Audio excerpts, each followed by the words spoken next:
Hello everyone, welcome to Advait education. आप सभी का स्वागत है। और जैसे आप सभी को पता है कि मैं हमेशा आपके लिए चर्चित मुद्दों से संबंधित कुछ फैक्ट और कुछ न्यूज लेकर आता हूं।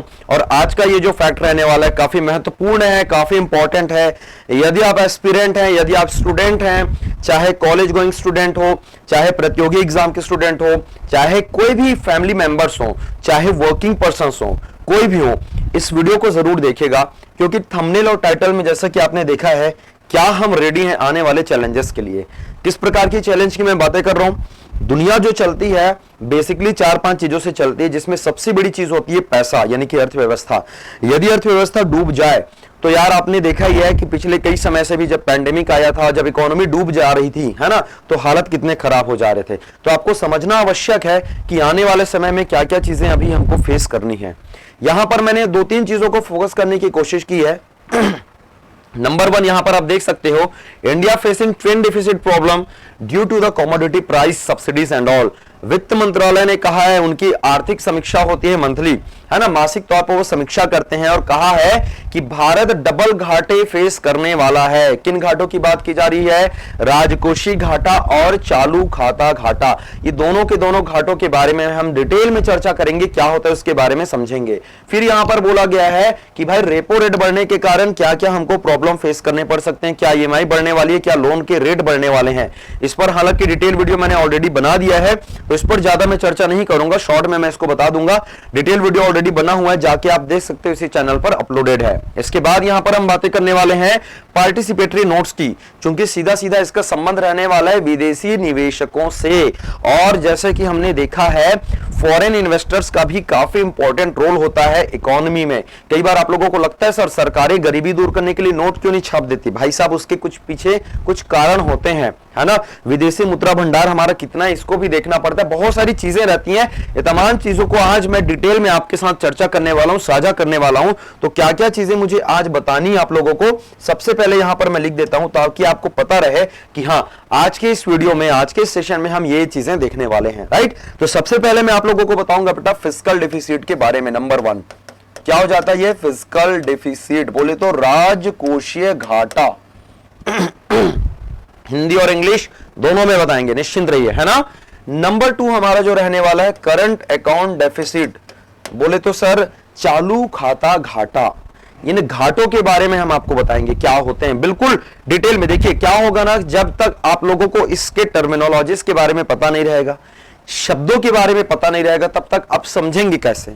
मतलब ये ऐसा नहीं कि न्यूज में अभी आ रहा है, ये कई बार आ चुका है ये, और साल दर साल ये आते ही रहते हैं, रैंडमली आते रहते हैं। जैसे ये जनवरी में भी आया था, ये अभी पिछले महीने भी आया था। आपको टर्मिनोलॉजीज पता होनी चाहिए, उनके पीछे की जो बेसिक पॉइंट्स है वो आपको पता होना चाहिए, तभी तो आप समझ पाओगे ना। आपको पता ही नहीं कि क्या होता है, तो फिर आप देखेंगे है अरे ये तो मेरे समझ से बाहर है, आप उसको निकाल देंगे और जिंदगी भर ऐसे ही करते चले जाएंगे। इसलिए ये पूरी चीजें समझनी आपके लिए आवश्यक है, बिल्कुल आराम से, डिटेल से और प्रैक्टिकल। मैं बोल रहा हूं ना, एक बार पढ़ोगे दोबारा कभी भूलेगा नहीं, गारंटी है मेरी। कमेंट करके बताना फिर हाँ जी सर पूरा चीज क्लियर हो गया करके, ठीक है। तो इनके बारे में हम यहां पर चर्चा करेंगे। इसके अलावा अन्य जो घाटे होते हैं, है ना, अन्य जितने भी प्रकार के आपके डेफिसिट होते हैं, उसके बारे में भी मैं थोड़ी सी चर्चा कर लूंगा। एग्जाम में जनरली पूछा जाता है इन सबके बारे में। साथ ही साथ यहां पर हम लोग बातें करने वाले हैं इन्फ्लेशन, मुद्रास्फीति क्या होता है इसके बारे में मैं बताऊंगा। क्यों? क्योंकि प्रॉब्लम ही तो यही आने वाली है ना।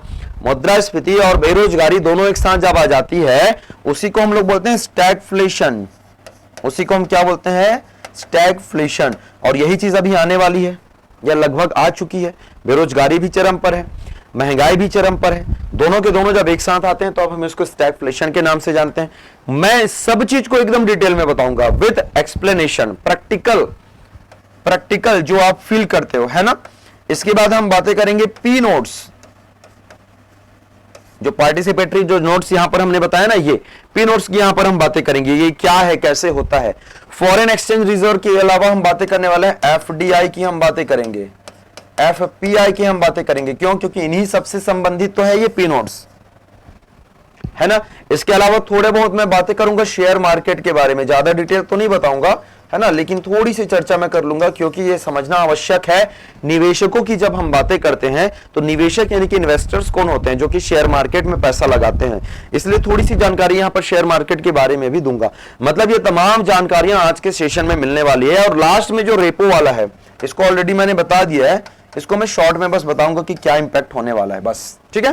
थोड़ा सा बस चर्चा कर लूंगा क्योंकि टॉपिक ही हमारा ऐसा है कि सारी चीजें एक दूसरे से कोरिलेटेड है, एक दूसरे से संबंधित है, तो हम इन तमाम मुद्दों पर आपके साथ चर्चा करने वाले हैं, ठीक है बेटा। आइए तो सबसे पहले हम बातें करते हैं, ये तो आप लोगों ने देख लिया कि इन चीजों पर मैं आज डिस्कशन करने वाला हूं। सबसे पहले मेरा डिस्कशन जो होने वाला है वो रहने वाला है ये जो रिपोर्ट आया है वित्त मंत्रालय की तरफ से, क्या रिपोर्ट बोला गया और क्या इन्होंने कहा है, समझते हैं। वित्त मंत्रालय ने अपने रिपोर्ट में, कौन सी रिपोर्ट भाई साहब, monthly report, monthly analysis report रहते हैं लोगों का, है ना, मंथली इकोनॉमिक रिव्यू होता है, मासिक आर्थिक समीक्षा, इसमें कहा है दोहरे घाटे। दोहरे घाटे का मतलब हो जाएगा आपका डबल डेफिसिट। अब ये डबल डेफिसिट क्या होता है, आइए हम समझने की कोशिश करते हैं। सबसे पहले तो मैं सिंपल घाटा क्या होता है ये आपको बता दूं। इन टर्म्स ऑफ इकोनॉमिक्स, अर्थशास्त्र की भाषा में घाटा क्या होता है ये पहले आप लोग समझ जाइए, डेफिसिट क्या होता है ये पहले आप समझ जाइए, है ना, क्योंकि ये समझना आपके लिए काफी महत्वपूर्ण है। सबसे पहले हम यही समझेंगे कि सर ये डेफिसिट क्या चीज होता है, ठीक है। आपने कई बार सुना होगा आमदनी अठन्नी खर्चा रुपया, सुना है कि नहीं? अब लाइव रहते तो पूछता यस और नो बताओ करके, अब तो रिकॉर्डेड है।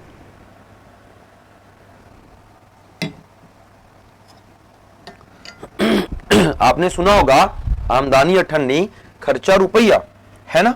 सर क्या होता है ये, आओ मैं बताता हूं।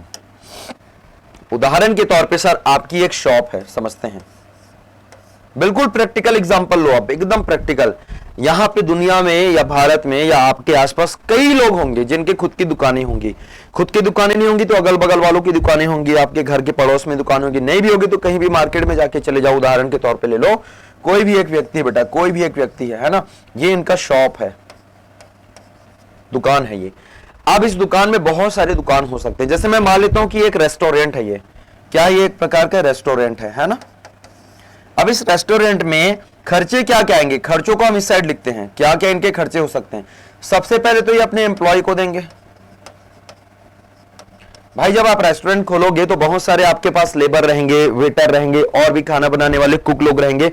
आप अपने एम्प्लॉय को पैसा दोगे, मान लेते हैं आपके एम्प्लॉय की कुल जो सैलरी बनती है, आपके सभी इंप्लॉइज का ना, एक जन का नहीं बोल रहा हूं, आपके जितने भी इंप्लॉय हैं उनको आप महीने का 1 लाख रुपए देते हो।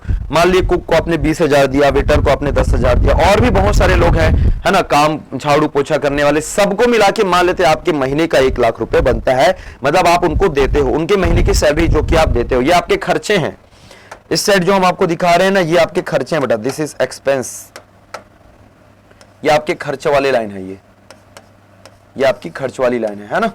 और ये इधर आपकी इनकम वाली लाइन है। इनकम मतलब इसको हम लोग क्या बोल सकते हैं, इनकम मतलब हम इसको बोलेंगे ये आपको, है ना, ये आपको मिल रहा है, ठीक है, आयात बोलो, चलो इनकम बोलो, ये आपकी इनकम वाली लाइन है, कमाई वाली लाइन है, इधर इनकम वाली लाइन रहेगी, ठीक है। खर्चों में मैंने क्या बताया, ये हो गया नंबर 1। नंबर 2 क्या दोगे बेटा, आप इलेक्ट्रिसिटी बिल दोगे। एकदम आसान से भाषा में समझा रहा हूं भाई, क्योंकि रिकॉर्डेड वीडियो है इसलिए हम चाहते हैं बिल्कुल आसान से समझो। जिनको बढ़ा के देखना बढ़ा के देख लेना, आपके ऊपर फ्रीडम है, आप जैसा देखना चाहते हो। इलेक्ट्रिसिटी बिल दोगे, बहुत सारे बिल जो रहता है, वाटर बिल, ये बिल, जो भी बिल, बहुत सारे बिल है, ठीक है ना। इसके अलावा आप टैक्स दोगे,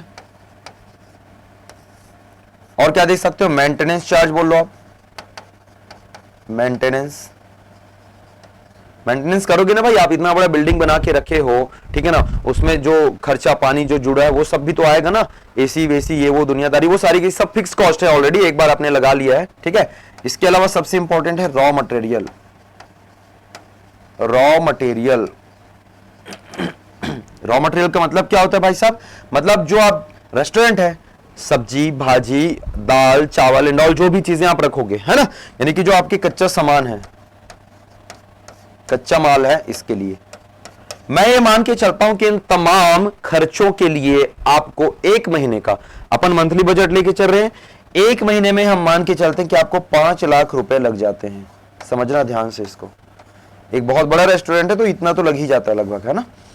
मैं ये मान के चलता हूं कि ये एक महीने में आपके कुल खर्चे, आपकी एक दुकान है, आपके पास शॉप है, रेस्टोरेंट है, और भी जितने खर्चे हैं, मैंने उदाहरण के तौर पे लिखा है, और भी बहुत सारे खर्चे हो सकते हैं। इन तमाम खर्चों को मिला के हम मान लेते हैं कि हमारे पास 5 लाख रुपए खर्चे होते हैं। कितने की सर? एक महीने के। अच्छा, इनकम कितना होगा? कैसे कैसे? इनकम का तो एक ही साधन है भैया। क्या है साधन? इनकम का एक ही साधन है, वो है कस्टमर। इनकम का आपका एक ही साधन है, वो है कस्टमर, है ना। मान लेते हैं, अब देखो कस्टमर क्या है, रोज के रोज कस्टमर आएंगे, सुबह से शाम आपके पास रात तक कस्टमर आएंगे जब तक आपका रेस्टोरेंट ओपन है। किसी दिन बहुत सारे कस्टमर आ सकते हैं, किसी दिन कम कस्टमर। फायदा मतलब पैसा कहां से मिलेगा? सिर्फ और सिर्फ कस्टमर से। खर्च के तो इतने सारे तरीके हैं, लेकिन इनकम का एक ही तरीका है, कस्टमर। यदि कस्टमर आते हैं, पैसा पे करते हैं, और एक महीने में आपका 6 लाख रुपए इनकम हो जाता है, सपोज एक महीने में सपोज आपका 6 लाख रुपए इनकम हो जाता है ना। और खर्चे कितने हैं बताएं हमने? यहां पर 5 लाख रुपए खर्चे हैं। तो कैसे निकालेंगे भाई साहब? सिंपल मैथ्स लगा लीजिए। यहां पर आप यहां पर देखेंगे 6 लाख माइनस क्या कर दीजिए 5 लाख, है कि नहीं? तो आपका बच गया भाई साहब 1 लाख रुपए। यहां पर क्या हो गया? आपको फायदा हो, ये प्रॉफिट हो गया। जो लॉस होता है ना, उसी को हम लोग बोलते हैं घाटा।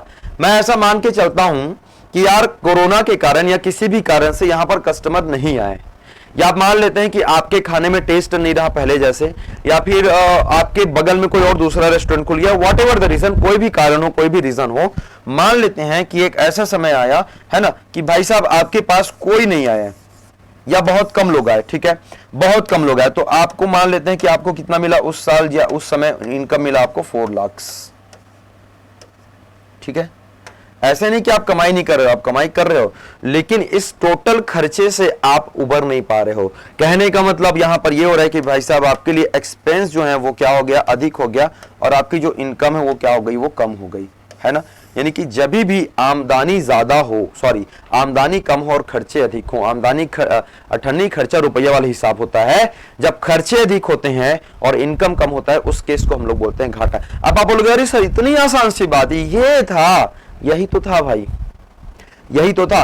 नहीं तो मैं आप एकदम दिल से, दिमाग में अपने दिल पे से हाथ रख के पूछना, क्या सच में ये चीज आपको पता था या फिर नहीं करके कि सर घाटा यही होता है करके? क्योंकि आपने कई बार इसको सुना जरूर होगा, राजकोषी घाटा, चालू खाता घाटा, लेकिन मैं गारंटी बोल रहा हूं बहुत से ऐसे तो बच्चे थे या बहुत से ऐसे लोगों के जिनको पता नहीं था। तो बोले सर क्या इसी को बोलते हैं? हाँ, बस आपने घाटा समझ लिया ना, आपने एक बार घाटा समझ लिया। आइए अब ये दोनों चीजें क्या होती है मैं बताता हूं। मेरे कहने का मतलब ये है, मैं जो पढ़ाता हूं ना इतना आसान से तरीकों से, ताकि आपको चीजें एक बार में आपके माइंड में समझ आ जाए। अभी तक मैंने सिर्फ घाटा बताया है, चालू खाता घाटा क्या है, राज अब तो क्या है, 1 मिनट का बस खेल है। ये पूरी की पूरी जो थी ना बस भूमिका बनाने की थी। अब 1 मिनट में आप चालू खाता घाटा समझ जाओगे और 1 मिनट में आप राजकोषीय घाटा समझ जाओगे। आओ बताता हूं बेटा कैसे।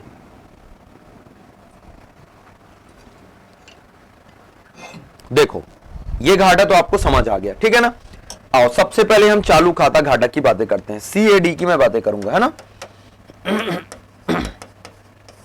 CAD यानी कि करंट अकाउंट डेफिसिट, हिंदी में इसको हम बोलते हैं चालू खाता घाटा। कुछ नहीं भाई साहब, ये देखो ये इंडिया है, ये हमारा देश भारत है। अब हमारा देश भारत क्या करता है, कुछ चीजें एक्सपोर्ट करता है, यानी दूसरे देशों को बेचता है। एक्सपोर्ट बोले तो सर निर्यात, ठीक है ना। और उसके अलावा कुछ चीजें ऐसी रहती है जिसको ये इंपोर्ट करता है, आयात करता है। क्या करेगा ये? इंपोर्ट करेगा, यानी कि आयात करेगा, ठीक है। जब आप रेस्टोरेंट के तौर पे यदि मैं बातें करता हूं, तो रेस्टोरेंट जब आप थे, जब आप ऑनर थे, तब आप एक्सपोर्ट कर रहे थे, आप बेच रहे थे, आपके पास पैसा आ रहा था, और जितने भी लोग आपसे खरीद रहे थे उन लोग क्या कर रहे थे, मतलब जो आपसे सुविधा ले रहे थे वो आपसे इंपोर्ट कर रहे थे। बस तो बस वैसे ही हम क्या करते हैं, बहुत सारी चीजें बेचते हैं। जब हम बेचते हैं तो हमको क्या मिलता है? पैसा मिलता है। हमको क्या मिलता है बेटा? एक प्रकार से ये हमारे लिए इनकम हो जाता है। जब हम किसी चीज को बेचते हैं तो हमको क्या मिलता है? इनकम मिलता है। और जब हम किसी चीज को खरीदते हैं तो हमारे लिए क्या हो जाता है? ये एक्सपेंस हो जाता है, हमारे लिए क्या होता है? ये खर्चे हो जाता है। आ रहे समझ में? आयात मतलब खर्चा करना। किसी चीज को जब मैं खरीदूंगा तो मेरे को पैसे खर्च करने पड़ेंगे।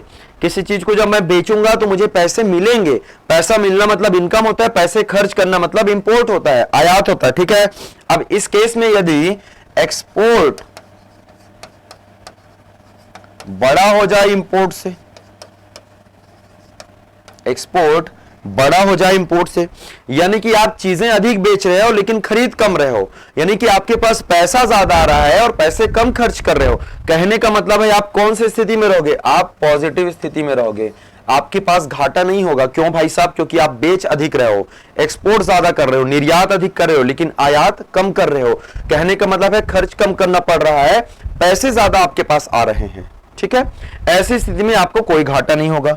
दूसरी स्थिति की मैं बातें करता हूं सर, दूसरी स्थिति क्या हो जाएगी, यहां पर हो जाएगा इंपोर्ट बड़ा हो जाएगा किससे, एक्सपोर्ट से, निर्यात जो है छोटा हो जाएगा और आयात जो है बड़ा हो जाएगा। मतलब आप चीजें ज्यादा यूज कर रहे हो, चीजें ज्यादा मंगा रहे हो, आपका जो सैलरी है 20,000 है लेकिन आप खर्चे हैं आपके 25,000 के हैं, ठीक है ना। आयात यहां पर ज्यादा है और निर्यात यहां पर क्या है, कम है, ठीक है। आयात क्या है बेटा यहां पर, आयात यहां पर ज्यादा है और निर्यात जो है वो कम है।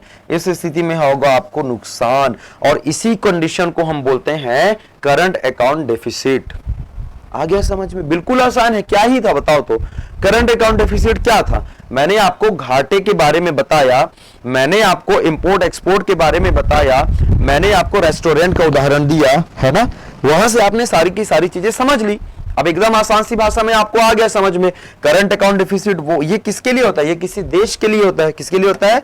ये किसी कंट्री, किसी देश के लिए होता है।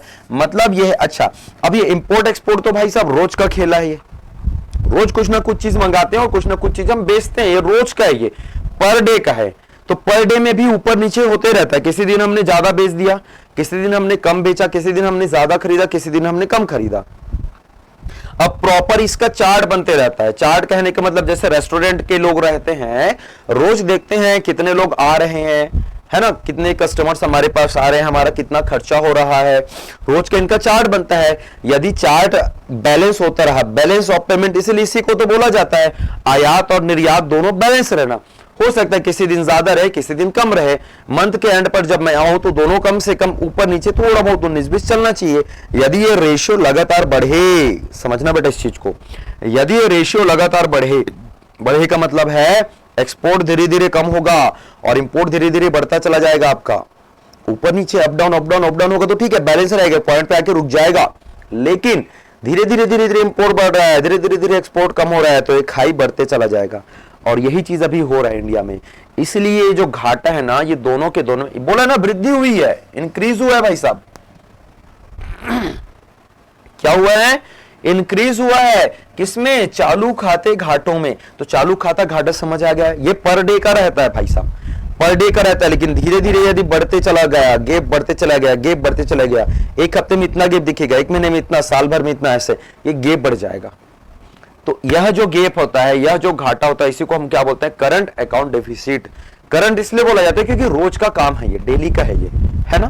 तो आई थिंक ये चीजें आपको क्लियर हो गई कि चालू खाता घाटा क्या होता है। जब हमारे पास एक्सपोर्ट जो है वो कम हो जाता है और इंपोर्ट यानी कि आयात अधिक हो जाता है, ऐसे सिचुएशन को हम जानते हैं चालू खाता घाटा के रूप में, ठीक है। आइए अब हम समझते हैं राजकोषीय घाटा क्या होता है। आप लोग इसको नोट करते चलिएगा, मैं यहां से रफ कर रहा हूं, है ना। नेक्स्ट यदि मैं बातें करूंगा तो यहां पर मुझे समझ आता है राजकोषीय घाटा। अब राजकोषीय घाटा को समझने के लिए 2-3 चीजें आपको और समझनी होंगी, है ना। मैंने बताया कि राजकोषीय घाटा थोड़ा सा लंबा है, तो घाटा तो आपको बेटा समझ आ गया। अब हम समझते हैं बजट डिफिसिट। बजट घाटों में बहुत सारे घाटों की यहां पर हम बातें करते हैं। कौन कौन से घाटे हैं, आइए मैं सबसे पहले आपको बताता हूं। उसके लिए आपको समझना होगा 2 टर्मिनोलॉजीज। एक हो जाता है आपका रिवेन्यू, है ना, और एक हो जाता है आपका कैपिटल। रिवेन्यू मतलब होता है राजस्व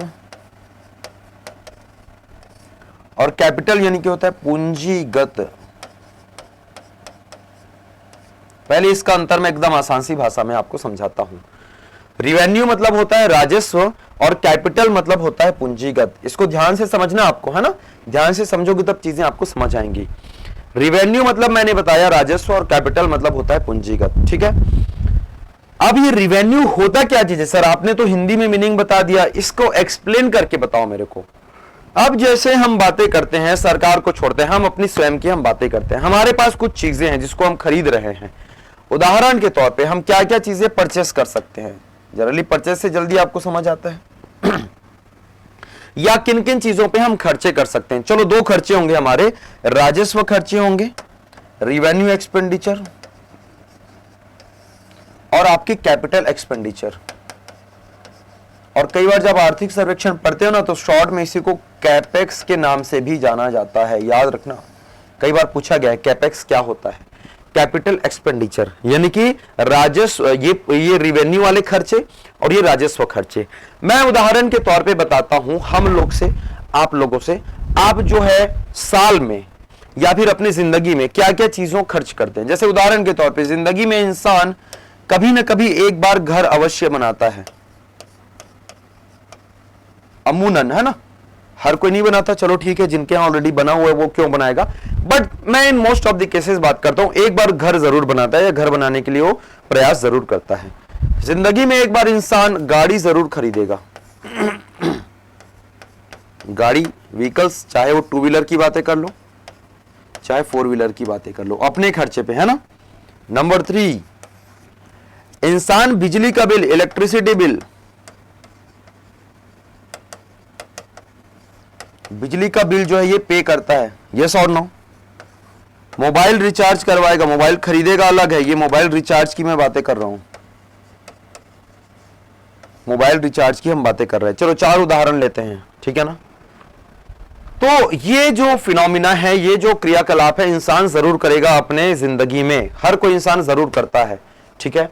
या फिर कोई और घर, गाड़ी की जगह कुछ ऐसा आइटम ले लो जो कि आप एक बार खरीदते हो। जैसे कपड़ों की आपने बातें कर ली, ऑप्शन में ले लो स्लैश में, ठीक है ना? कोई भी चीज, कपड़ा की आप बातें कर लो, कपड़ा तो खरीदेगा ना इंसान, जूता तो खरीदेगा ना भाई साहब, ये सारी की सारी चीजें। ये मैं क्यों बता रहा हूं? ताकि आपको बिल्कुल आसानी से समझ आ जाए, ठीक है? अब आपको डिसाइड करना है कि किन खर्चों को आप रेवेन्यू में रखोगे और किन खर्चों को आप कैपिटल में रखोगे। मैं आपको बस समझा रहा हूं, फिर आपको एक बार में समझ आ जाएगा। रिवेन्यू के अंतर्गत उन खर्चों को रखा जाता है जो कि एक साइक्लिक फॉर्म में रहते हैं। साइक्लिक के नहीं सर, एक चक्री फॉर्म में रहेंगे। जैसे कि आज आपने किया, कुछ समय बाद फिर आपको करना पड़ेगा, फिर कुछ समय बाद करना पड़ेगा, फिर कुछ समय बाद करना पड़ेगा। जनरली फिक्स इंटरवल होता है, हो सकता है हर 1 महीने में करना पड़े, हो सकता है हर 2 महीने में करना पड़े, 3 महीने में करना पड़े, 1 साल में करना पड़े, 5 साल में करना पड़े, है ना? आपको 1 वीक में करना पड़े या पर डे करना पड़े। एक साइकिल रहेगा, प्रॉपर एक साइकिल होता है, थोड़ा बहुत आगे पीछे हो सकता है। जैसे कि बिजली का बिल है कैसे पे करते हो?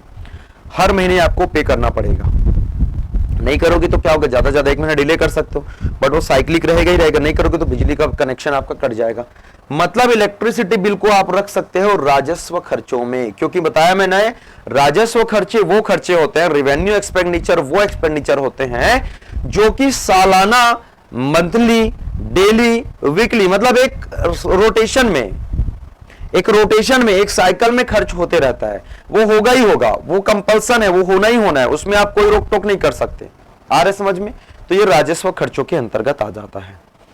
आपका मोबाइल रिचार्ज, जैसे मैं मेरी बातें करूं, मैं साल भर के लिए डला लेता हूं। कोई व्यक्ति है 3 महीने का डलाता है, 84 दिन का डलाता है, 84 दिन खत्म हो फिर से उसको डलाना पड़ेगा। नेट पैक की आप बातें कर लो, ये सब ऐसे खर्चे हैं जो कि बिल्कुल होने ही होने हैं, एक प्रॉपर साइकिल में होगा। आ रहे समझ में? मतलब ये क्या खर्चे हो गए सर? ये हो गया आपके रिवेन्यू, ये हो गया आपके राजस्व वाले खर्चे। अब जैसे कि इंसान घर बनाता है, हो सकता है कि इंसान अपनी जिंदगी में 3 घर बना ले, हो सकता है कि इंसान अपनी जिंदगी में 1 ही घर बनाए, हो सकता है कोई इंसान बनाए ही ना, हो सकता है वो सिर्फ टॉयलेट बनाए, हो सकता है सिर्फ वो ऊपर का बनाए। ये डिपेंड करता है कि आप कब बनाना चाहते हो। इसलिए इसको हम लोग लेते हैं कैपिटल, पूंजीगत। इसमें सिर्फ पूंजियों का निर्माण होता है। आ रहा समझ में? कैपिटल्स ये आपकी पूंजी है। गाड़ी इंसान हर महीने नहीं खरीदता, हर साल नहीं खरीदता। अब ये मत बोलना सर मेरा दोस्त है तो हर 2 साल में, भाई वो अलग है, वो उदाहरण, एक्सेप्शन है। वो आम जो जनता है, आम जो पब्लिक है, जिंदगी में 1 या 2 बार उसने खरीदा। और ऐसा भी नहीं चलो 4 बार 5 बार खरीद रहा है तो कोई साइकिल फिक्स नहीं होता। कोई एक पर्टिकुलर इसके लिए रोटेशन फिक्स नहीं होता, ये कभी भी खरीद सकता है, जब लगता है इसके पास पैसा अधिक तो इसने खरीद लिया। तो मेरे ख्याल से दोनों में अंतर समझ आ गया होगा बेटा आप लोगों को। क्या क्या सर? रिवेन्यू यानी कि राजस्व खर्चे, और कैपिटल यानी कि पूंजीगत खर्चे, जिसको हम बोलते हैं capex, capital expenditure, and revenue expenditure. Clear है अंतर? ये तो खर्चों की बात हो गई। सर आपने खर्चे बता दिए, सर अब आप इनकम भी हमको बताइए। सर अब आप हमको इनकम भी बताइए। चलो बेटा इनकम भी हम बता देता हूं, लिख नहीं रहा हूं, मेन मेरा मोटो था, मेन मेरा मकसद था आपको समझाना। आई थिंक ये चीजें आपको समझ आ गई होंगी, है ना। चलिए अब जैसे इनकम की हम बातें करते हैं, यार एक चीज बताओ, आप जो पैसे मिलते हैं आपको, ऐसा कौन सा पैसा है जो कि बिल्कुल साइक्लिक मिलेगा, जो एक रोटेशन में मिलता है? एकदम सीधी सी बात है, आपका इनकम या आपकी सैलरी। आपकी सैलरी जो है बिल्कुल एक रोटेशन में, जिन लोग को डेली है तो डेली बेसिस में मिलता है, मंथली है तो मंथली मिलेगा, एक रोटेशन में मिलता है। ये रिवेन्यू इनकम हो जाएगा। ये जैसे रिवेन्यू खर्चे हैं वैसे रिवेन्यू इनकम हो जाएगा, यानी कि राजस्व आय हो जाएगी। टैक्स से मिलने वाली जो सरकार को आय रहती है वो रोटेशनल मिलती ही मिलती है, ठीक है। यहां से यदि कैपेक्स की यदि मैं बातें करता हूं, कैपिटल में इसमें क्या क्या चीजें मिलेंगी सर, यानी कि कैपिटल आय में क्या आपको मिल सकता है, क्या चीजें मिल सकती है? ये वो इनकम रहती है जो कि आपको अचानक मिलेगी। जैसे कि फॉर एग्जांपल आपने सर केबीसी में कुछ पैसे जीत लिए, केबीसी में हर साल या हर महीने तो नहीं जीतोगे, अचानक आप जीतते हो। इसका सीधी सी बात है यार, एक शब्द में याद रखना, रिवेन्यू मतलब है ये रोटेशन, आर से रिवेन्यू और आर से रोटेशन, ये साइक्लिक फॉर्म में रहेगा। चाहे आप खर्चों की बातें कर लो, चाहे इनकम की बातें कर लो, खर्चे भी आपके साइक्लिक रहेंगे, इनकम भी आपकी साइक्लिक रहेगी, एकदम टाइम टू टाइम मिलेगा आपको। कैपिटल ऐसा रहता है, ये डिपेंड करता है, जब आप लेना चाहो तो आपको मिलेगा, जब आप खर्च करना चाहो तो आप खर्च कर सकते हो, इस पर आपका अधिकार होता है, इस पर नहीं होता। ये भैया ये साइक्लिक रहता है, सीधी सी बात है, ठीक है। अब सर आपने ये तो बता दिया, सर मुझे राजकोषीय घाटा तो बताओ, इतना लंबा चौड़ा आपने बताया, सर अभी तक आप फिस्कल पे नहीं आए। आओ बेटा मैं आपको बताता हूं ये फिस्कल डेफिसिट क्या होता है। मेरे ख्याल से दोनों चीजें आपको समझ आ गई होंगी, ये रिवेन्यू और कैपिटल वाला, ठीक है ना। अब यहां पर बेटा कुछ नहीं करना है आप लोगों को, सिंपल सी बात है, ठीक है, एकदम साधारण सी भाषा में हम यहां पर आपको बता रहे हैं, ठीक। रिवेन्यू एक्सपेंडिचर और रिवेन्यू इनकम क्या बोला मैंने? राजस्व व्यय और राजस्व आय दोनों को क्या कर लेना, आप घटा देना, ठीक है। चलिए मैं लिख के बता देता हूं, आई थिंक ज्यादा वहां से आप लोगों को समझ आ जाएगा, ठीक है। लिख दे, यहां पर मैं लिख के बता देता हूं। हम एक काम करते हैं, कुल खर्चों को रिवेन्यू प्लस ये कैपिटल, हिंदी में आप लिखिएगा इसको राजस्व और पूंजीगत। रिवेन्यू और कैपिटल दोनों किसको मैं बातें करूंगा बेटा? दोनों खर्चे, दोनों एक्सपेंस, यानी कि दोनों खर्चे माइनस रिवेन्यू प्लस एक्सपेंडिचर, दोनों क्या?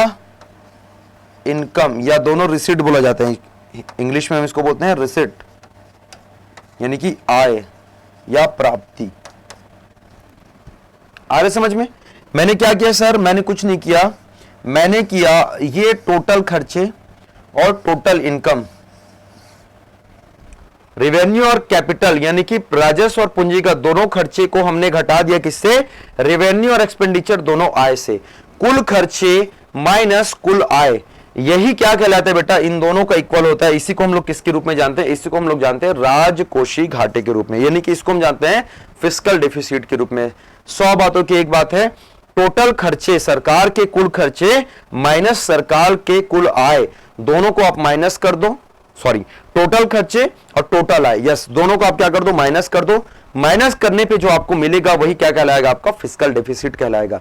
यदि ये पॉजिटिव मिलता है, समझना, खर्चे यदि बड़े हुए और इनकम कम हुए तो ऑफकोर्स पॉजिटिव मिलेगा, और यदि ये पॉजिटिव मिलता है इसका मतलब आपका घाटा हो रहा है, और नेगेटिव मिलता है इसका मतलब आपको फायदा हो रहा है। यानी खर्चे कम है, इनकम ज्यादा है, तो सीधी सी बात है आपको कोई घाटा नहीं हो रहा है। यहां पर खर्चे अधिक है ना, और इनकम कम है, ठीक है, खर्चे अधिक है, इनकम कम है, इसका मतलब यहां पर आपको घाटा हो रहा है, ठीक है। चलो बेटा, तो आई थिंक ये चीजें आप लोगों को समझ आ गई होंगी कि ये राजकोषीय घाटा क्या है।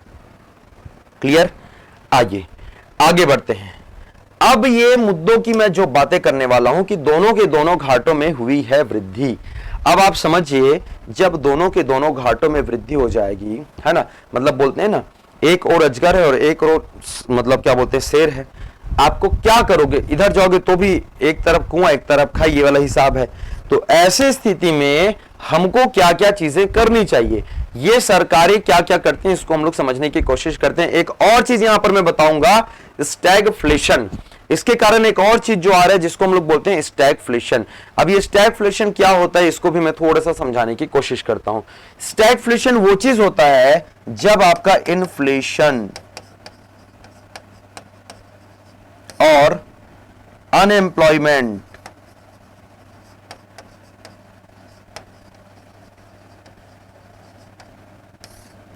इन्फ्लेशन मतलब क्या होता है बेटा, इन्फ्लेशन का मतलब होता है आपका मुद्रास्फीति। इन्फ्लेशन का मतलब क्या होता है, मुद्रास्फीति। और अनएम्प्लॉयमेंट का मतलब क्या होता है, बेरोजगारी। अनएम्प्लॉयमेंट का मतलब होता है बेरोजगारी। जब दोनों के दोनों एक साथ बढ़े या फिर दोनों के दोनों एक साथ अपने चरम पर चले जाए, ऐसी स्थिति को हम जानते हैं स्टैगफ्लेशन के रूप में। हिंदी में भी आप लोग लिखिएगा इसको, स्टैगफ्लेशन। क्या बोलेंगे इसको हम लोग, स्टैगफ्लेशन। सर मुद्रास्फीति तो आपने बता दी, मुद्रास्फीति क्या होता है ये बताओ जरा। इसका मतलब होता है कीमतों में वृद्धि। कीमतों में वृद्धि, किसकी कीमतों में वृद्धि भाई, वस्तु की कीमतों में वृद्धि, यानी कि महंगाई। यानी कि होता है महंगाई। जब महंगाई भी बढ़ जाए और बेरोजगारी भी बढ़े, ऐसी स्थिति को हम जानते हैं स्टैगफ्लेशन के रूप में। ठीक है, अब आप बोलोगे सर ऐसा क्यों, आइए इसके लिए एक कारण है जिसको हम समझने की कोशिश करते हैं। क्या वो कारण है, देखो यहां पर बोला गया है जब ये बेरोजगारी का स्तर लगातार ऊंचा रहता है ना, और मूल्य स्तर भी आपका क्या होता है, लगातार बना रहता है, ऐसी स्थिति को हम लोग जानते हैं स्टैगफ्लेशन के रूप में। अब एक व्यक्ति थे जिसका नाम था फिलिप्स, याद रखना है ना। ये फिलिप्स ने क्या किया बेटा, मैं इसको आप समझाता हूं। फिलिप्स एक बहुत ही होनहार व्यक्ति था। उसने सर अपनी तरफ से कुछ कैलकुलेशन किया और कुछ तथ्य प्रस्तुत किए। हालांकि इसके जो तथ्य थे कुछ समय के लिए प्रैक्टिकल जरूर थे, बट कुछ समय प्रैक्टिकल नहीं हुए, प्रैक्टिकल साबित नहीं हुए। क्या बोला फिलिप्स ने, आओ समझने की कोशिश करते हैं। यहां पर जो ये ग्राफ नजर आ रहा है ये महंगाई वाला ग्राफ है, ये महंगाई वाली लाइन है, इन्फ्लेशन वाली लाइन है। और यहां पर अनएम्प्लॉयमेंट यानी कि इसको हम बोल सकते हैं बेरोजगारी। बेरोजगारी, ये जो लाइन है ना ये बेरोजगारी वाली लाइन है। ठीक है बेटा, ओके। सो ये महंगाई वाली लाइन है और ये बेरोजगारी वाली लाइन है। ठीक है, अब यहां पर हो क्या रहा है, आओ मैं समझाने की कोशिश करता हूं। इसका कहना है यदि बेरोजगारी बढ़ेगी, देखो जैसे यहां पर 2 पॉइंट दिया गया है, पॉइंट ए और पॉइंट बी, ध्यान से समझना इन चीजों को, ठीक है ना। ये इधर बढ़ोगे तो आपको बेरोजगारी मिलेगी, इधर बढ़ोगे तो आपको महंगाई मिलेगी। पॉइंट ए में जैसे कि आप 0 से स्टार्ट करोगे, 0 1 2 3, वैसे यहां पर यदि आप बातें कर लो 1 2 3, ऐसे कहने का मतलब है भाई यहां पर आप देखोगे पॉइंट ए में बेरोजगारी क्या है बेटा, बेरोजगारी यानी कि अनएम्प्लॉयमेंट क्या है, अधिक है ना। और इसके कंपैरिजन में जो महंगाई है यानी कि आपका इन्फ्लेशन जो है वो क्या है, कम है। ये पॉइंट ए की बात कर रहा हूं। पॉइंट बी पे आ जाओ, अनएम्प्लॉयमेंट जो है वो थोड़ा सा कम है, क्योंकि अनएम्प्लॉयमेंट मतलब यहां पे आ जाओगे, यहां पे अनएम्प्लॉयमेंट मतलब यहां पे आ जाओगे। इसको और इसको कंपैरिजन करोगे तो अनएम्प्लॉयमेंट यहां पर ज्यादा है और अनएम्प्लॉयमेंट यहां पर कम है ना।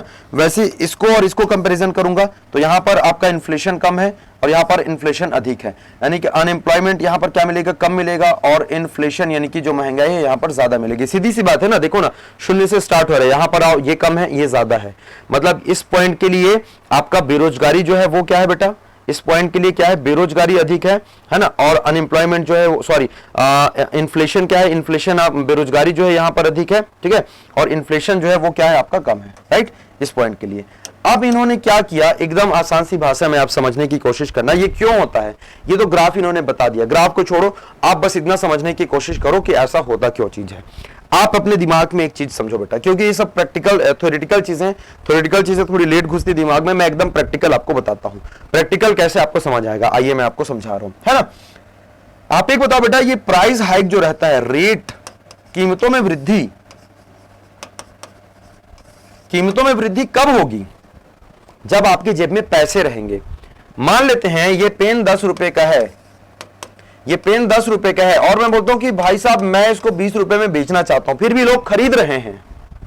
ये पेन 10 रुपए का है, ये पेन 10 रुपए का है और मैं इसको मार्केट में 20 रुपए में बेचता हूं, फिर भी लोग खरीदते हैं बिना किसी सवाल के, बिना किसी मतलब खरीद रहे हैं, उनको कोई फर्क ही नहीं पड़ता, बस खरीद रहे हैं लोग। यार लोगों के पास परचेसिंग पावर, क्रय शक्ति अधिक है ना, लोगों के पास क्रय शक्ति अधिक है, परचेसिंग पावर अधिक है। क्रय शक्ति कैसे अधिक है? क्योंकि उनके पास पैसा है, क्योंकि इनके पास पैसा है। इनके पास पैसा क्यों है? क्योंकि लोगों के पास रोजगार है। समझना, ये फिलिप्स के अकॉर्डिंग बता रहा हूं भाई मैं, ये सारी की सारी थ्योरी अभी उल्टी होने वाली है, ठीक है ना। फिलिप्स कहता है लोगों के पास रोजगार है, एम्प्लॉयमेंट है तो पैसा है तो क्रय शक्ति है, परचेसिंग पावर है, तो ये 10 के सामान को 20 में भी खरीद सकते हैं। मतलब रेट बढ़ेगा, कीमतें जो है आसमान छुएंगी। आप खुद सोचो ना, एक कॉलोनी है, कॉलोनी ए और कॉलोनी बी। कॉलोनी बी में पूरे रईस लोग रहते हैं, कॉलोनी बी में गरीब लोग रहते हैं। अगर आइसक्रीम आप बेचने जाओगे, कहां पर जाके खत्म होगा? कॉलोनी ए में या फिर कॉलोनी बी में? कॉलोनी ए में जाके खत्म हो जाएगा। एसी 3 टियर आपने देखा होगा, एक स्लीपर कोच होता है, एक एसी 3 टियर होता है। एसी 3 टियर में 10 के सामान को 15 में बेच दो, लोग खरीद लेंगे क्योंकि उनको चाहिए, पैसे उनके पास। लेकिन वहीं जनरल बोगी में बेच के देखा, लोग आपको नोट डालेंगे। कहने का मतलब ये भाई, लोगों के जेब में पैसा है। पैसा जब है जब उनके पास रोजगार है, रोजगार है, पैसा है, मतलब लोग चीजों को महंगे खरीदने लगेंगे। ये बोलता है फिलिप्स। अब उल्टा आ जाते हैं। पहला चीज समझ आ गया, लोगों के पास रोजगार अधिक है, एम्प्लॉयमेंट अधिक है, लोग बेरोजगार नहीं है, पैसे अधिक हैं। सीधी सी बात है, रोजगार अधिक रहेगा तो पैसा अधिक रहेगा, पैसा अधिक रहेगा तो लोग ऊंची कीमतों पर चीजों को खरीदना पसंद करेंगे। नंबर 1। नंबर 2, जब लोगों के पास रोजगार ही नहीं है, लोग क्या हैं? बेरोजगार हैं। आप समझना, इधर बेरोजगारी बढ़ रही इस ओर, तो ये ग्राफ भी धीरे धीरे डाउन हो रहा है। जब लोग बेरोजगार हो रहे हैं, लोगों के पास पैसा नहीं है, तो मार्केट में क्या रहेगा यार? मार्केट तो पूरा डाउन हो जाएगा। जब लोग बेरोजगार हैं, उनके पास इनकम नहीं, उनके पास पैसा नहीं, तो क्या ही खरीदेंगे उन लोग? क्या चीज खरीदेंगे? कुछ नहीं खरीद पाएंगे, उनके पास खरीदने के लिए कुछ रहेगा नहीं। इसका मतलब है, अब यदि आप किसी चीज को 10 रुपए की चीज को आप 10 में भी बेचना चाहो तो हो सकता है ना बिके। अल्टीमेटली आपको कम रेट में बेचना पड़ेगा, यानी कि आपको रेट जो है डाउन करने पड़ेंगे। इससे महंगाई क्या हो जाएगी? घट जाएगी। तो फिलिप्स बोलता है कि महंगाई कम करना है तो बेरोजगारी बढ़ा दो। मतलब भाई ये कौन सा दिमाग हुआ? तो ये फिलिप्स जो था बटन न्यूजीलैंड का था, इसने तथ्य दिए थे, कुछ हद तक सही था। लेकिन ये तथ्य जो है जब बिल्कुल उल्टा साबित हो जाता है, उल्टा मतलब बेरोजगारी भी बढ़ रही है और आपका मुद्रास्फीति भी बढ़ रही है, एक ही रेट रखा है यहां पर, मुद्रास्फीति में कोई कमी नहीं आ रही है, ऐसे सिचुएशन को हम जानते हैं स्टैगफ्लेशन के नाम से। किसके नाम से बेटा? स्टैगफ्लेशन के नाम से। तो आया समझ में आप सभी को ये what is this stagflation? I think सबको समझ आ गया हो गया। मुद्रास्फीति मतलब सीधा सीधा महंगाई बढ़ना। महंगाई तब बढ़ेगा जब आपके पास डिमांड अधिक है, सप्लाई कम है। जैसे कि याद करो कोरोना के समय रेमडेसिविर इस इंजेक्शन को लोग कितने ही रुपए में खरीदने के लिए तैयार थे। क्यों? क्योंकि सप्लाई कम था लेकिन डिमांड ज्यादा था। मास्क, जैसे ही पता चला सरकार ने बोला भैया मास्क लगाओ, सैनिटाइजर आप यूज करो, रातों रात रेट बढ़ गए उसके। क्यों? क्योंकि डिमांड ज्यादा थी, सप्लाई कम थी। तो वही मुद्रास्फीति होती है, सीधी सी बात। ठीक है,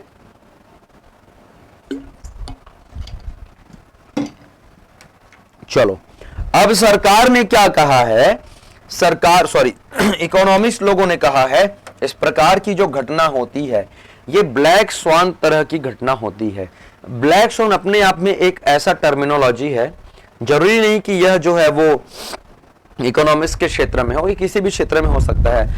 अप्रत्याशित घटनाएं जिनके बारे में किसी को कह पाना मुश्किल होता है, मतलब जिसके बारे में ना ही कोई ऐतिहासिक वर्णन है, बिल्कुल प्रतिकूल समस्याएं जो रहती हैं वो एक साथ जब आ जाती हैं, उन घटनाओं को हम जानते हैं ब्लैक स्वान के रूप में। रेपो रेट अभी लगातार बढ़ रहा है, ईएमआई उससे बढ़ेगी आपकी। दूसरी सर सबसे महत्वपूर्ण चीज आपका मैंने बताया कि फॉरेक्स जो है वो भी हमारा कम हो रहा है। जैसे श्रीलंका में जो आया किसी को पता नहीं था, वो एक प्रकार का ब्लैक स्वान था, है ना। हमारे पास जो है लगातार खर्चे बढ़ रहे हैं, दोनों प्रकार के खर्चे हमने देखे, घाटे दोनों बढ़ रहे हैं, ठीक है। और हमने क्या बताया, हमारे पास जो पी नोट्स हैं उसकी संख्या में भी कमी हो रही है। कहीं ना कहीं हम सारी की सारी चीजें प्रतिकूल मतलब ऐसी चीजें जो हमारे फेवर में नहीं है, सब एडवर्स चीजें हैं, जब एक साथ आती है ना, तो इस प्रकार की परिस्थितियों से निपटने के लिए हमें जनरली क्षमता नहीं होती, हमको समझ नहीं आता क्या करे क्या ना करे। इस स्थिति को जाना जाता है ब्लैक स्वान के रूप में। ठीक है बेटा, किसके रूप में जानते हैं हम लोग? ब्लैक स्वान के रूप में। तो मैंने आपको बता दिया कि भाई मुद्रास्फीति क्या चीज होती है, मंदी के कारण आने वाली मुद्रास्फीति। स्टैगफ्लेशन क्या होता है ये भी मैंने आपको बता दिया, ब्लैक स्वान भी हमने बता दिया, ये फिलिप्स कर्व भी हमने बता दिया। क्या क्या इसके समाधान है, क्या क्या इसके सॉल्यूशंस है, आइए एक नजर इस पर हम डालने की कोशिश करते हैं। सॉल्यूशन की यदि मैं बातें करूं तो यार देखो, समाधान क्या हो सकता है? सरकार उन चीजों पर कटौती करे, किन चीजों पर कटौती करे भाई साहब? जो कि दैनिक जरूरतों को पूरी करने के लिए खर्च करती है। मतलब यही हो गया ना, राजस्व व रेवेन्यू एक्सपेंडिचर पर कटौती करे भाई। जबरदस्ती का रोज रोज का फोटो खिंचाना है, इधर उधर घूमना, ट्रैवलिंग करना, रेस्टोरेंट, मतलब जो डेली खर्चे हैं ना, जो कट किया जा सकता है, जिसको काटा जा सकता है, उसको काटने की कोशिश करें। यदि सरकारें ये कर पाती हैं तो हम थोड़े से अच्छे कंडीशन में आ सकते हैं। नंबर 2, जितने भी आपके डोमेस्टिक मैन्युफैक्चरिंग है, घरेलू विनिर्माण है, इसको बढ़ावा दिया जाए। क्यों सर? घरेलू विनिर्माण को बढ़ावा दोगे ना तो जितना भी आपका एक्सपोर्ट है वो तो बढ़ेगा ही बढ़ेगा। उससे क्या होगा, बाहर से जो आने वाली अनावश्यक चीजें हैं इसको हम नहीं मंगाएंगे। और ये जो जिम्मेदारी है आपकी होनी चाहिए बेटा, समझना। ऐसा नहीं कि आपके पास पैसा इसलिए आप कर पा रहे हो। आप बॉयकॉट करो विदेशी वस्तुओं का, अधिक से अधिक विदेशी चीजों का बहिष्कार करेंगे। आपको यदि नीड नहीं है तो आप सिर्फ स्टेटस सिंबल के लिए या फिर स्वैग बनने के लिए, कूल बनने के लिए बाहर की चीजों का उपयोग मत करिए। यदि आपको ऐसा लगता है सर इसकी नीड नहीं है, सिर्फ आपकी बातें नहीं हो रही है, सरकार सभी की बातें हो रही है, अनावश्यक वस्तुओं के इंपोर्ट में हमको कमी करना है। इसके अलावा सर, सरकार को विवेकपूर्ण तरीके से फिस्कल पॉलिसी यानी कि राजकोषीय नीति का निर्माण करना होगा। यदि सरकारें इन चीजों को करने में समर्थ हुई तभी हम इन चीजों से निजात पा पाएंगे, अदरवाइज हम बहुत ही बड़े प्रॉब्लम में फंसने वाले हैं। ठीक है, आओ बेटा, ये तो हो गई इनकी बातें। अब मैं कुछ और चीज यहां पर डिस्कस करने वाला हूं। वो क्या चीजें हैं? यहां पे बोला गया है investment through the participatory notes declines ₹86706 crore in May में इतने सारे जो रुपए हैं, वहां तक देखो इतने का नुकसान नहीं हुआ है, इतने का डिक्लाइन हुआ है। मतलब हम इतने रुपए पे आके रुक गए हैं। इसके पहले 90 के आसपास हुआ करता था, अब हम 87,000 के आसपास आके रुक गए हैं। इसके क्या कारण है ना? तो जो पी नोट्स को समझने के पहले आपको 2 चीजें समझनी होंगी। क्या क्या? एक होता है एफडीआई होता है और एक होता है आप लोगों का एफपीआई होता है। ठीक है सर, इसका फुल फॉर्म क्या होता है? फुल फॉर्म होता है फॉरेन डायरेक्ट इन्वेस्टमेंट, हिंदी में बोलते हैं प्रत्यक्ष विदेशी निवेश। प्रत्यक्ष विदेशी निवेश, फॉरेन डायरेक्ट इन्वेस्टमेंट। ये क्या होता है? फॉरेन पोर्टफोलियो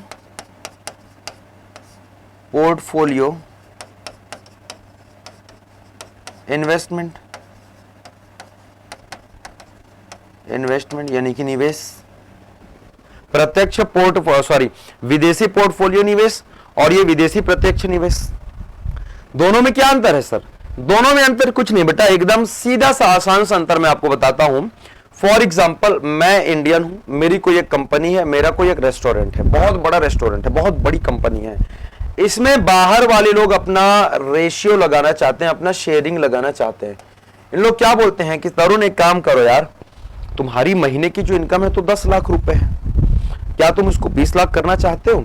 बोला हाँ जी सर बिल्कुल करना चाहता हूं। तुम एक काम करो, तुम ना अपना रेस्टोरेंट के बहुत सारे फ्रेंचाइजी खोल दो। फ्रेंचाइजी आ रहा है समझ में? अपना रेस्टोरेंट तुम्हारा दुर्गम भिलाई में है, तुम एक काम करो, तुम दिल्ली में खोल दो, मुंबई में, सब जगह खोल दो। बोला भाई उसके लिए मेरे को पैसे चाहिए। तो ये फॉरेन वाले लोग बोलेंगे, विदेशी लोग बोलेंगे अरे मैं हूं ना, मैं लगाता हूं ना पैसे तुम पे। बोला अच्छी बात है, और कल के डेट में तुम भग गए तो? मैं बोला नहीं भगूंगा। कैसे? मैं 10% का तुम्हारा शेयर मैं खरीद रहा हूं। मैं ये मिनिमम है, ये याद रखेंगे बेटा। मिनिमम 10% का जो शेयर है ना मैं तुम्हारा खरीद लेता हूं, मतलब तुम्हारे 10% पे तुम मेरे को अपना अधिकार दे दो। बोले अच्छी बात है। इसका मतलब क्या हो रहा है सर? इसका मतलब ये हो रहा है कि 10%, जैसे कि यदि मैं 100 रुपए कमाया तो 10 रुपए किसके पास जाएगा? वो जो जॉन रहेगा, वो जो बिल्टर रहेगा, जो भी बाहर का जो व्यक्ति फॉरेन का जो खरीद रहा है। क्या सर इसमें देसी लोग शामिल नहीं हो सकते? बिल्कुल हो सकते हैं, लेकिन आप उसको एफडीआई नहीं बोलोगे। आपका प्रश्न है ना, क्या केवल विदेशी लोग शामिल रहेंगे सर? आपको मतलब आप केवल क्या विदेशी लोगों को अपने साथ रखोगे कि नहीं? मैं किसी को भी रख सकता हूं, लेकिन जो देशी लोग रखते हैं उसको वो नॉर्मल है, वो सिंपल शेयर हो जाता है। जैसे आप खरीदते हो, आईपीओ खरीद लिया आपने रिलायंस का, या सॉरी ये एलआईसी का, वो सिंपल है, उसमें कोई बड़ी चीज नहीं है। वही चीज यदि बाहर वाले लोग करते हैं, जो चीज हम लोग कर रहे हैं ना देसी लोग, वही चीज यदि बाहर विदेशी लोग करते हैं, शेयर जो खरीदते हैं, उसको हम बोलते हैं FDI, foreign direct investment. Share market में नहीं खरीदते, ये आपके डायरेक्ट खरीदते हैं, इसीलिए इसको डायरेक्ट बोला जाता है, प्रत्यक्ष। शेयर मार्केट में जाके नहीं खरीदेंगे, कहां खरीदेंगे? ये आपसे सीधे सीधे तौर पे खरीदते हैं। बोलेंगे तरुण एक काम करो यार, तुम्हारा रेस्टोरेंट बहुत बढ़िया चल रहा है, मेरे को तुम्हारे रेस्टोरेंट में लगाने का है पैसा। मैं बोलूंगा तो तुम शेयर मार्केट में लगा दो। नहीं यार, शेयर मार्केट का पल्ला मेरे को नहीं पालना है, मेरे को तुम्हारा बस पालना है, मेरे को बस तुम्हारे साथ मिलकर काम करना है। भाई तुम पे ट्रस्ट है, मेरे को तुमसे मतलब है, तुम्हारे शेयर मार्केट से मेरे को मतलब नहीं है। तुम लगा रहे हो क्या, तुम दे रहे हो क्या मेरे को, मतलब ठीक है ले लो भाई। तो बेटा मिनिमम 10% जो है वो आपको देना पड़ेगा। किनको देना पड़ेगा भाई साहब? जिस कंपनी की, यानी जिससे आप बात करना चाहते हो, माइकल है, एडलिना है, कैटरीना है, जिससे भी आप बातें करना चाहते हो, जो भी आपसे संबंध बनाना चाहते हो, जो भी आपके साथ शेयरिंग जोड़ना चाहते हैं, उनको मिनिमम 10% का शेयर आपको देना पड़ेगा, मिनिमम 10% वो लेना पड़ेगा। ठीक है ना? ये हो जाता है प्रत्यक्ष विदेशी निवेश। आया समझ में?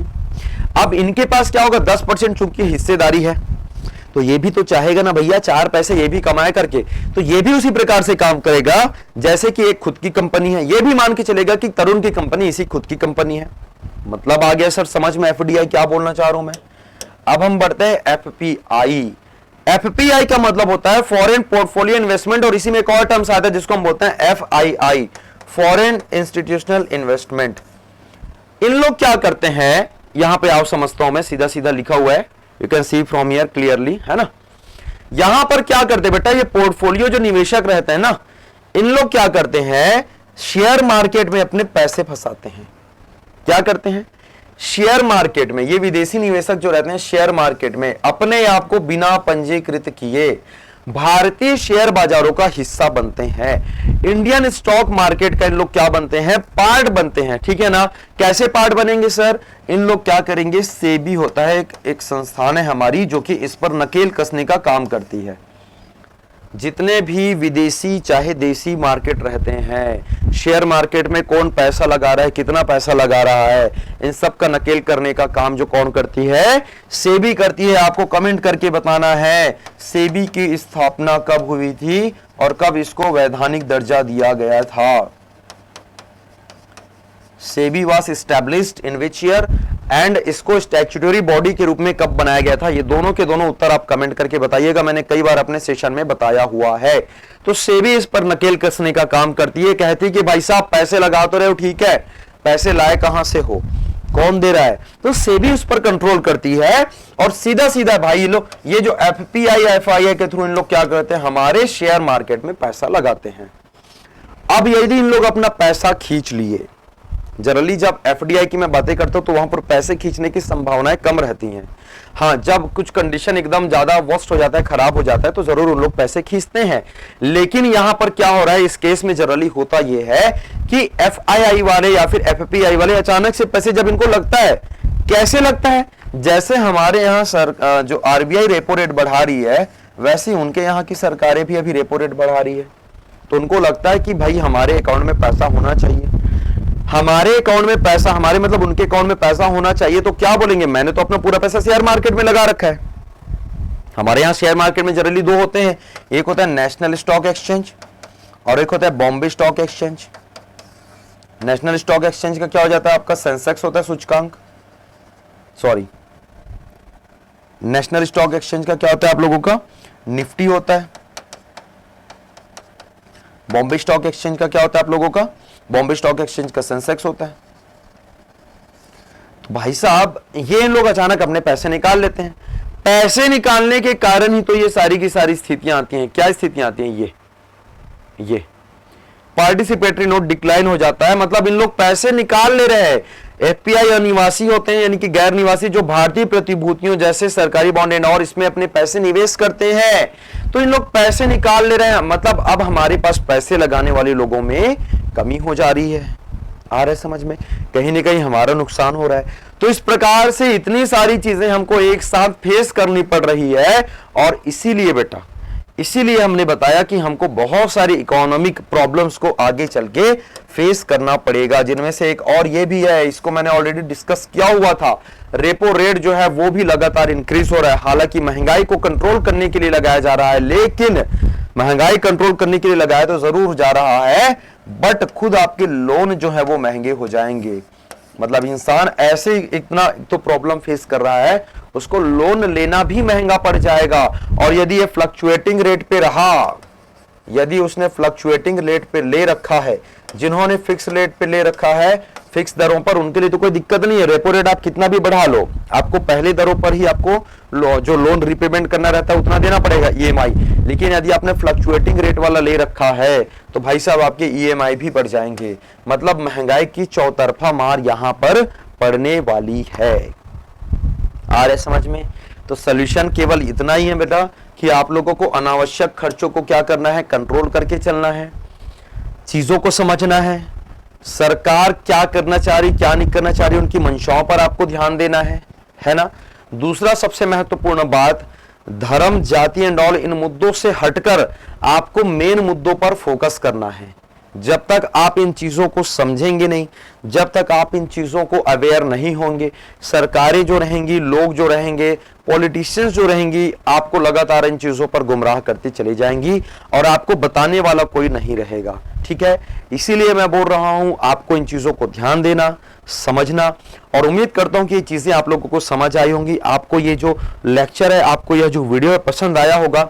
मैंने कुछ प्रश्न आपको पूछे थे, उन प्रश्नों का उत्तर कमेंट बॉक्स में आप बताइएगा। ठीक है, और यदि आपको लगता है कि कुछ और इंफॉर्मेटिव वीडियो आपको चाहिए, कुछ और इंफॉर्मेशन चाहिए, तो कमेंट बॉक्स में जरूर लिखिएगा। यदि आप नए हैं तो चैनल को सब्सक्राइब जरूर करिएगा, और यस, ये वीडियो कैसे लगा जरूर से कमेंट करके बताइएगा, क्योंकि आपका कमेंट हमारे लिए काफी इंपॉर्टेंट होता है। तो ऐसे ही और किसी वीडियो में हम मिलेंगे, होगी हमारी मुलाकात। तब तक बने रहिए अद्वैत एजुकेशन के संग। Thank you so much, have a good day, जय हिंद।